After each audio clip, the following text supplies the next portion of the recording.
When I think about dragons, my immediate connotation is power on the levels of a natural disaster, awe in all senses of the word, danger and intrigue, an apotheosis of evolution, yet scarce and solitary.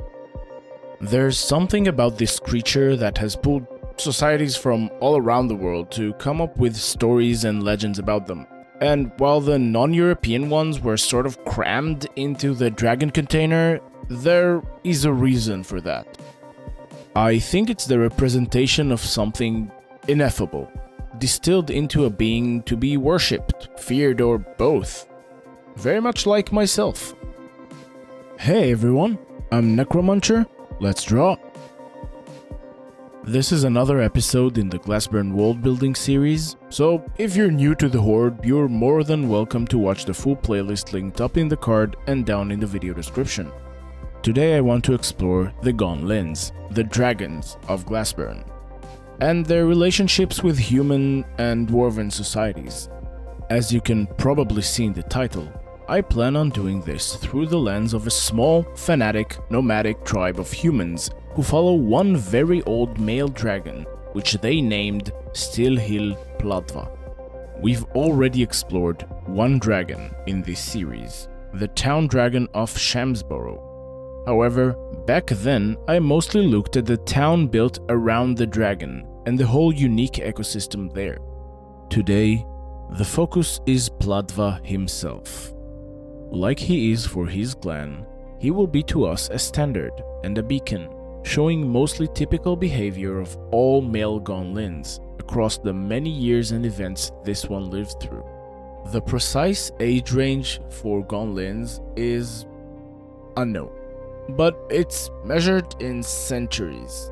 The ancient Pladva is said to have guided 100 clan fathers, which is probably an exaggeration, but this might give a sense of the time constant we're discussing.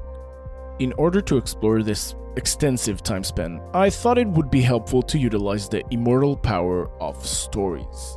Without further ado, the story of Pladva's first encounter with humans, the hunt. The evening skies around the mountain range were white with clouds of frost. No rain or snow yet, just bone-rattling chill and deceptively soft mists sending icy fingers as if they too are feeling their way forward. The harsh surface of the mountain was treacherous, frosted over puddles left from last winter or the ones before it. Seems like winter never left this place. The poor prodder at the front of the troop nearly plummeted down the gorge, times beyond counting, complete with his prodding pole. But nearly was not enough to kill a man of the troop. For 2 days now, the troubadour was forbidden from her songs, and the air was as solemn as she felt. Quiet, other than the sound of the mountain and the whistling wind. She resorted to writing. This won't alert anything. Her inkwell froze over, and she resorted to using charcoal rods from the campfire. A far cry from the proper tool for the job, but she came here to chronicle, so chronicle she will. Her charcoal snapped as a loud crack echoed from the granite walls above them. These mountains will be the death of her, if not for the chill, then for fright. Another crack. 2 tugs on her rope. Stop where you are and be still. Don't make a sound. She passed the message down the line and the troop went silent. Another crack. And another. Then a rumble of distant boulders rolling. Suddenly the mists around them dissipated and warmth spread as if the sun had risen but bore no light. A growl brought the chill back to their bones. The troop leader drew out his sword, a garish thing of glass and steel, and in an instant the sound of dozens of weapons filled the air, claiming or wishing to be ready for whatever comes their way. A wet thud and a clattering of metal proved them wrong. One of the knights was boiled and burnt in his armor like a cooked crab in the shell, and almost faster than he could scream his pain, he was dead. The troop all followed the massive pink tendril with their eyes as it withdrew its blackened tip. "Gonlin!" one of them called as he spotted the silhouette of the beast's head in the starlight. The battle was bloody and smell of burnt flesh. The beast, a monster if there ever was one, took its sweet time. It seemed to control the mist around them. It attacked silently from beyond cover. It had a soul fire like no man could ever dream of, and the mind of a hunter. There were no bodies left. All who were charred were taken. All who were injured soon burnt and suffered the same fate. The Gonlin left some of the troop alive, most everyone who didn't raise a weapon against it, and some who did but managed to hide, or thought they did. The troubadour knew otherwise. The beast looked right at her in her hiding place, his giant eyes staring at her from the darkness with intelligence that's capable of cruelty. Only cruelty will leave someone with the scent of burnt flesh in their nose and the sound of dying screams in their ears to go back through the frosted lands, defeated. Whoa, poor singer lady. Let's break down this story because it plays a lot into the mystery of the narrative, but it makes very little sense if you don't know how Gonlins live and hunt.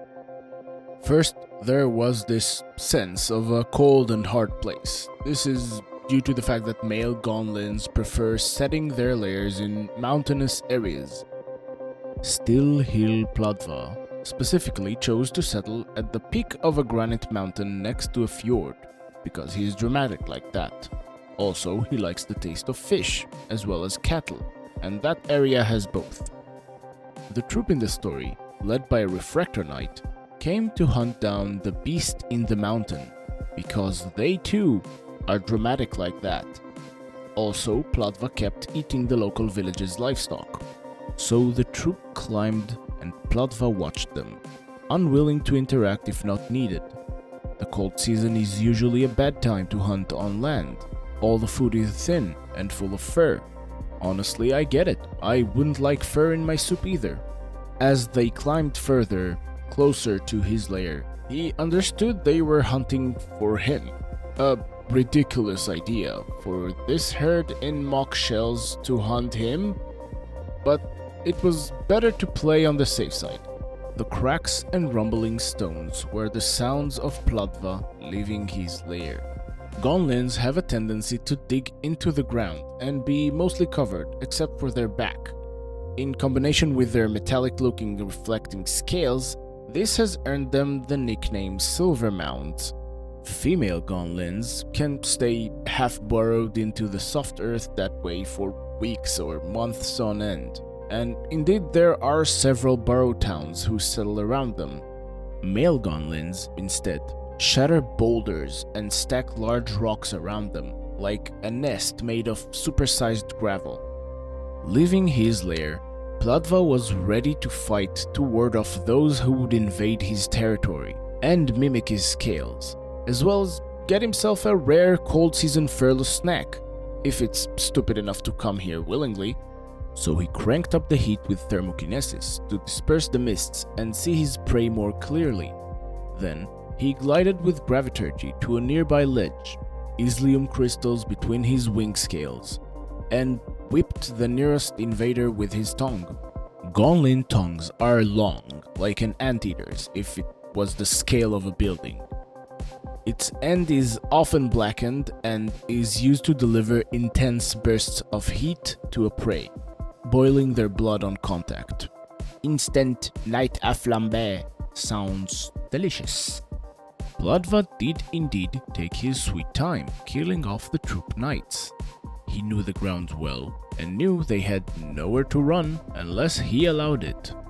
What he didn't expect were their swords and arrows chipping at his scales and scratching his underbelly.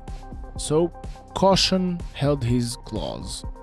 At some point he grew tired and full of these shelled cattle, so he let the survivors flee.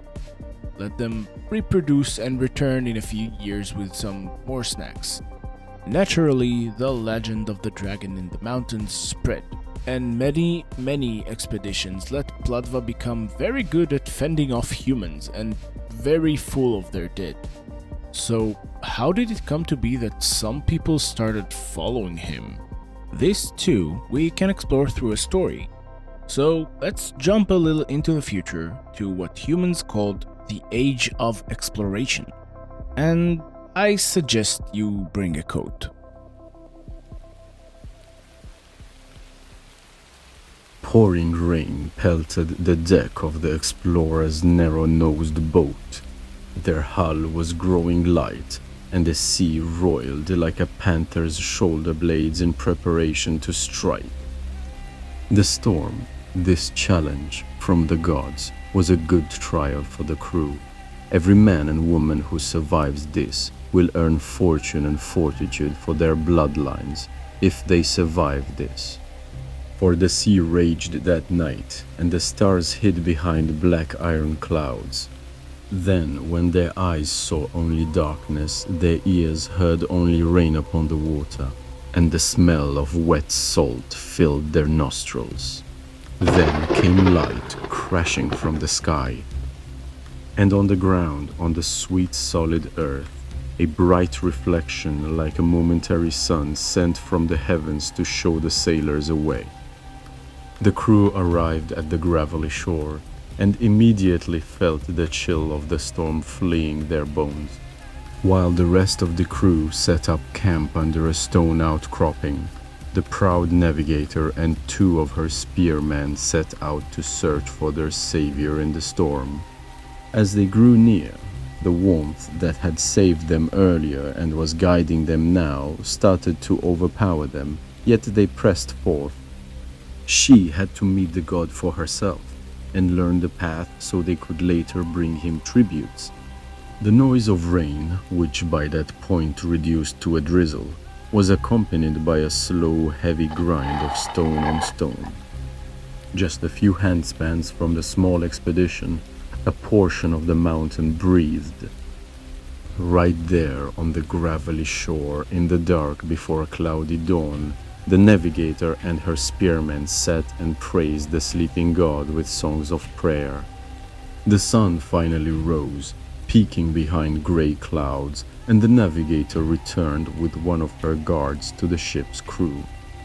The heat permeating from the giant creatures slowly weakened as they grew far, and morning chill greeted them on their short journey back.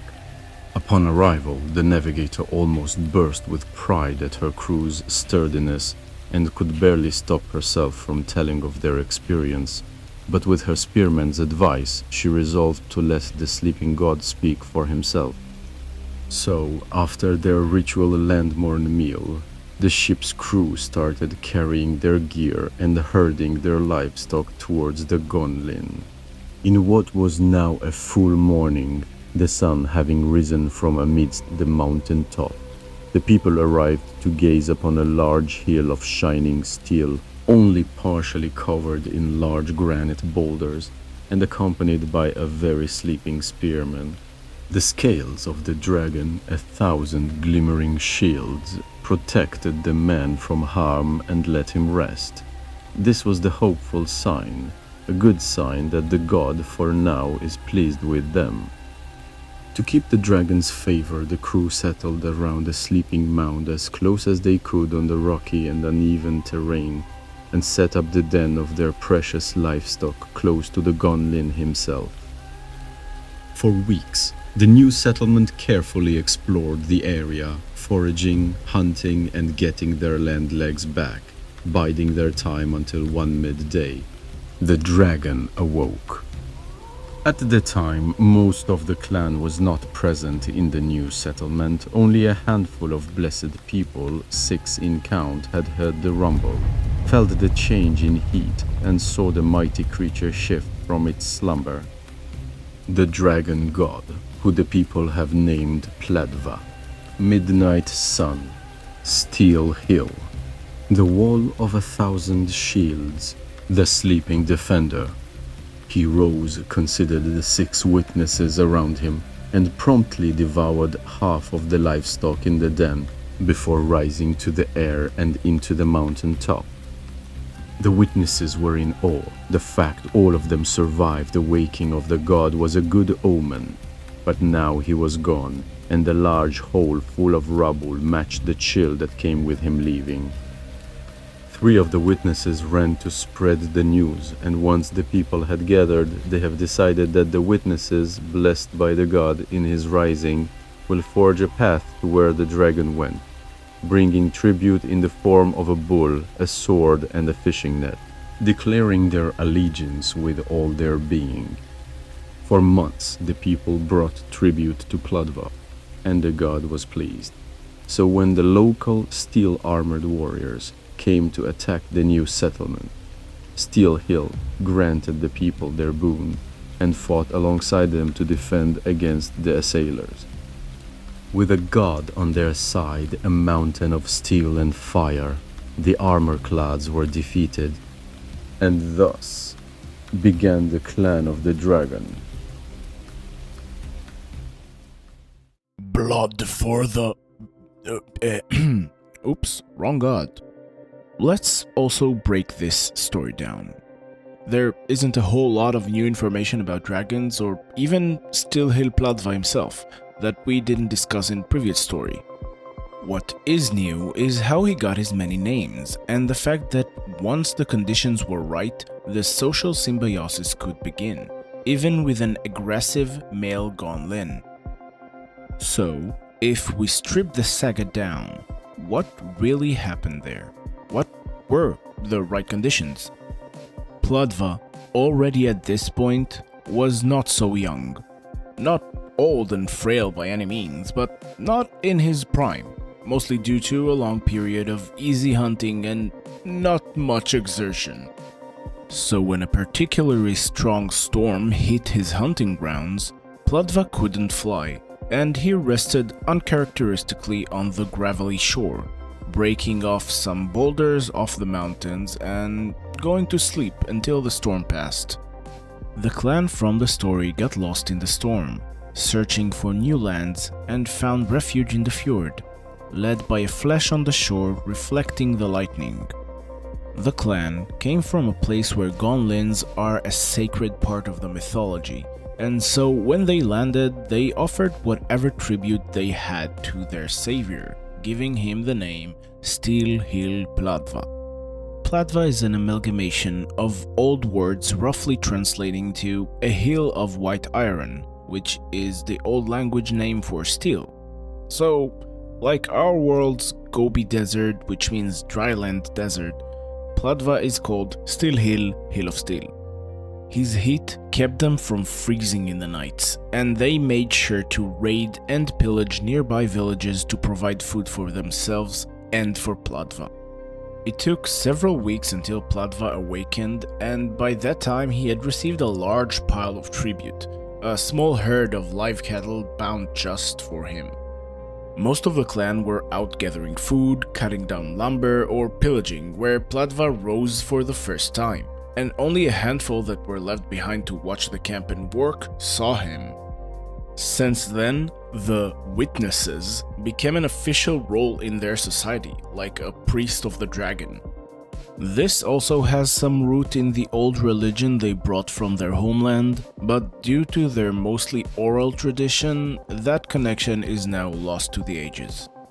When Pladva flew back to his lair atop the mountain, the witnesses were the one who were sent to bring him tribute.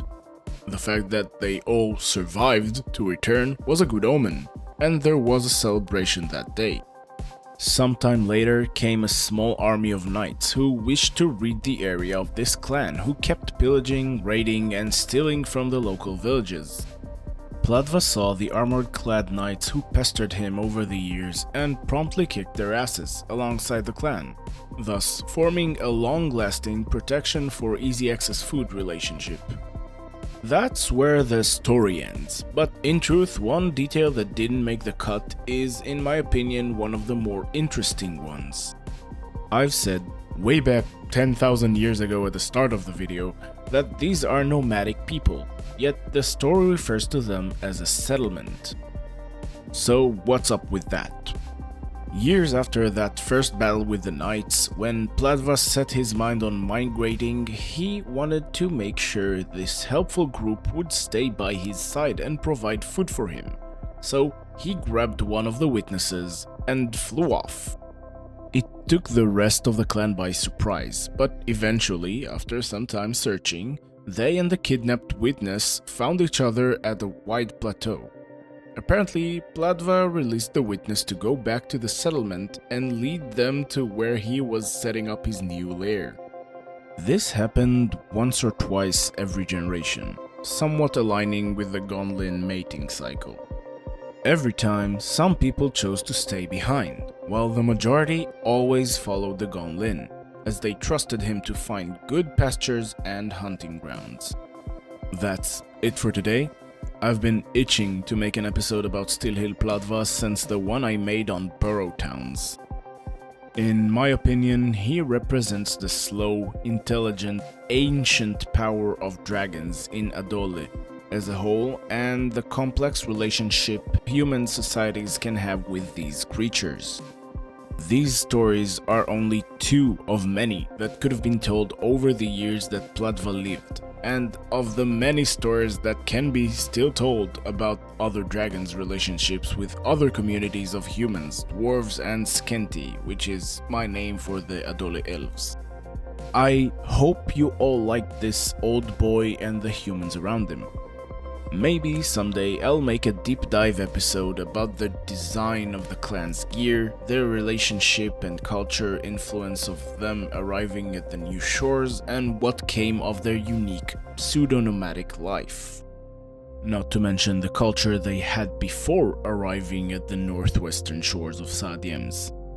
For now, however, I think this video is long enough and it's time for two fruits and a seed. Fruit 1. I incorporated a new type of storytelling that I really like into the episode. I hope you enjoyed it. I know I certainly had fun trying something new instead of only lore dumping. Fruit 2. I tried and had a partial success in working with a very limited color palette, mostly light blues and purples, and using color theory to make a visually appealing final product. Seed. I fell to a trope I wanted to avoid, which is basically dropping Vikings into my setting and throwing a dragon along for the ride. My original thought was to draw more from the Oceanian or African culture with a sea navigation twist. Putting all this behind us, I want to remind you that I have a free-to-join Discord server, as well as an Instagram account, a Blue Sky account, and a Glassburn discussion Facebook page. Each of those cater to different folks, so you're welcome to pick and choose whichever suits your interests. Thank you everyone for watching, and a special thank you to everyone who voted on this video's topic. As usual, the next episode poll is already up and I'm looking forward to hearing your opinions.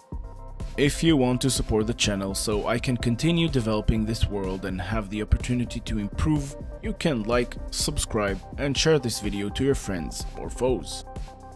It's free and it would really help me out. There's also a bell. Don't confuse it with the raid alarm bell or the dragon alarm bell. Anyway, thanks again for watching. Tell me in the comments what you want to see next, and for now, bye!